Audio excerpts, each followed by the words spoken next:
Entramos ya en materia y abrimos la librería de Levante para hablar de la primera novela del periodista Javier Gallego. Lleva años agitando el panorama periodístico a través de su podcast Carne Cruda, por el que ganó el premio Ondas en el año 2012, pero es que además es músico, es poeta, es escritor y acaba de publicar La caída del imperio. ¿Qué tal, Javier? Bienvenido, ¿cómo estás? Muy bien, buena vez, Prada. Un placer recibirte. Lo primero que tengo que decirte es que yo tenía 27 años en la época de este libro, sí, con lo cual podría ser una de tus podría ser protagonistas. Perfectamente una de mis protagonistas. Además es una novela coral, muchos personajes en los que se puede uno sentir identificado con alguno de ellos e incluso ver a sus amigos en ese grupo de amigos. Es una generación que laboralmente hemos encadenado crisis tras crisis, ¿no? Acabamos las carreras en una crisis, seguimos y así hasta el fin. Esa generación y las que han venido después. Claro. A ver, muchas generaciones han vivido crisis porque este sistema al final acaba teniendo crisis cíclicas. Y esa generación se encuentra con una situación muy precaria en la que no encuentran un futuro, pero es que yo estoy pensando en las generaciones actuales que ni siquiera han tenido la visión de un futuro prometedor, es decir, han nacido ya con el paro juvenil extendido, con la precariedad laboral cuando consiguen encontrar trabajo, con la vivienda inaccesible para la mayoría de los jóvenes, y de lo que trata de la novela es precisamente de esa caída del imperio, del final de su juventud, cuando el mundo alrededor, cuando la sociedad en la que viven también se está desmoronando, cuando hay una crisis política y social que coincide con su crisis vital. Y ellos intentan salir adelante, sobrevivir, vivir, al mismo tiempo saliéndose un poco a los márgenes, porque la vida que les han prometido no está ahí, entonces intentan crear una vida propia. Eso te iba a preguntar precisamente, ¿por qué la caída del imperio? Habla de tres imperios. Uno es la juventud, ese momento en que te sientes inmortal, invencible, lo puedes todo. Habla de otro imperio que es el amor, hay una gran historia de amor que se cuenta en la novela, y el otro imperio sería la sociedad en la que vivimos, ¿no? El sistema en el que estamos, todo eso se está viniendo abajo y ellos transitan entre las ruinas en una fiesta vertiginosa de 72 horas en la que nos van contando sus vidas. Los jóvenes, voy a seguir hablando en presente, nos divertimos por la noche también, y en las noches encontramos muchas veces nuestro grupo. Y también nos conectamos y nos desconectamos de esa realidad que es un tanto inhabitable. Y esto también es un canto a la amistad, a los afectos, que son también lo que nos cuida frente a esa realidad que es hostil, y un canto a la música, al baile, a la noche, a la desinhibición, a la transgresión. Me ha gustado una cosa que has dicho de los jóvenes, y es que una cosa buena que tenemos estas generaciones es que la juventud nos va siguiendo, ¿no? Porque los 20 son los 30 son los nuevos 20 y así cumpliremos 70 siendo jóvenes, y eso es maravilloso, ¿no? Bueno, lo intentamos aferrarnos a esa juventud. También aquí ocurre una cosa, ¿no? Los personajes creo que lo representan muy bien, que como no es posible hacerse mayor, porque es difícil, bueno, no es que no sea posible, sino que las posibilidades se reducen, hay una parte vocacional por parte de ellos de seguir siendo jóvenes eternamente, por lo menos en espíritu, aunque la carne envejezca, seguir intentando vivir según sus sueños, según lo que programaron, lo que imaginaron cuando tenían 25, 27 años.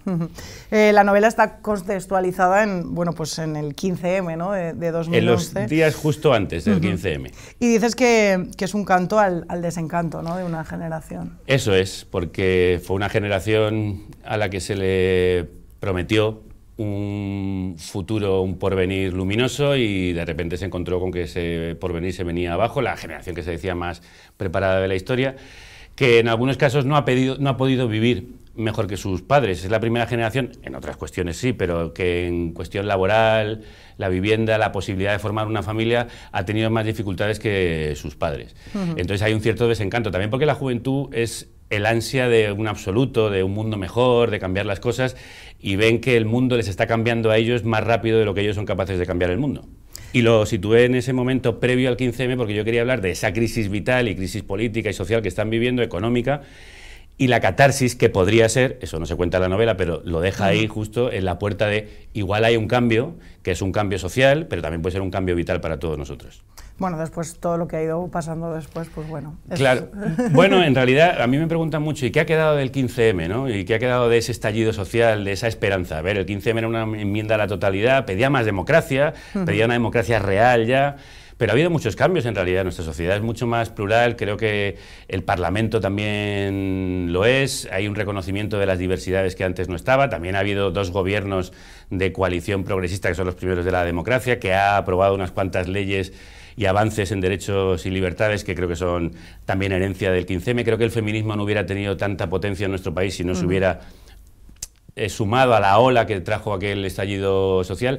Yo creo que la sociedad en estos más de 10 años, desde aquello, ha cambiado radicalmente. También ha habido un despertar de la conciencia política.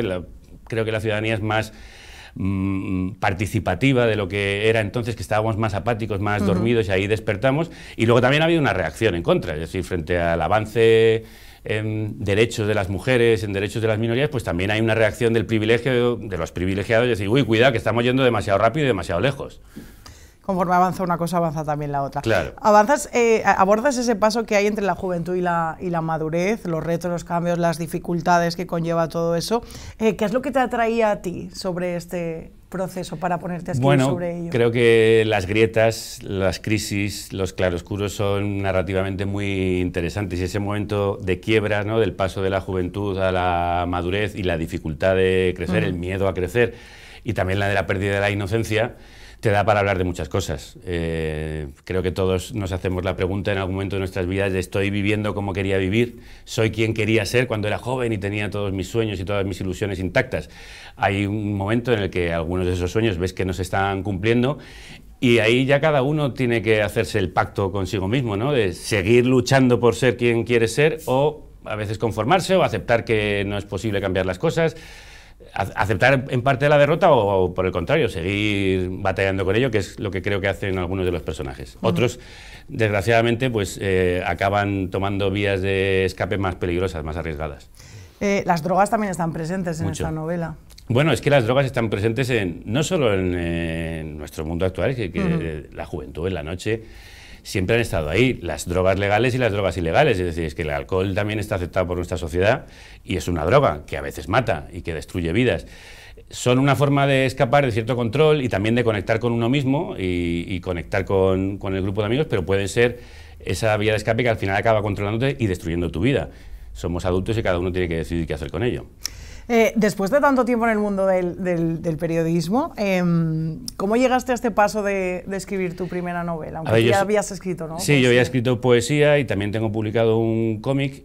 La novela es muy exigente, me ha llevado muchos años además escribir esta porque tenía que compaginarlo con mi trabajo de periodista, pero yo me hice periodista porque quería escribir, porque quería conocer, porque tengo curiosidad. La escritura ha formado parte de mi vida desde siempre, pero la novela me ha exigido tanto que he tardado mucho en poder dar ese paso. Yo quería hacer una novela de juventud y me ha llevado tanto tiempo que ha acabado siendo una novela del final de la juventud. No es la única que quiero hacer, es decir, esto es una vocación que yo quiero seguir llevando a cabo. De hecho, el año que viene publico otro cómic y un libro de poesía y ya estoy pensando en la siguiente novela. Eso es andar ya trabajando en ello.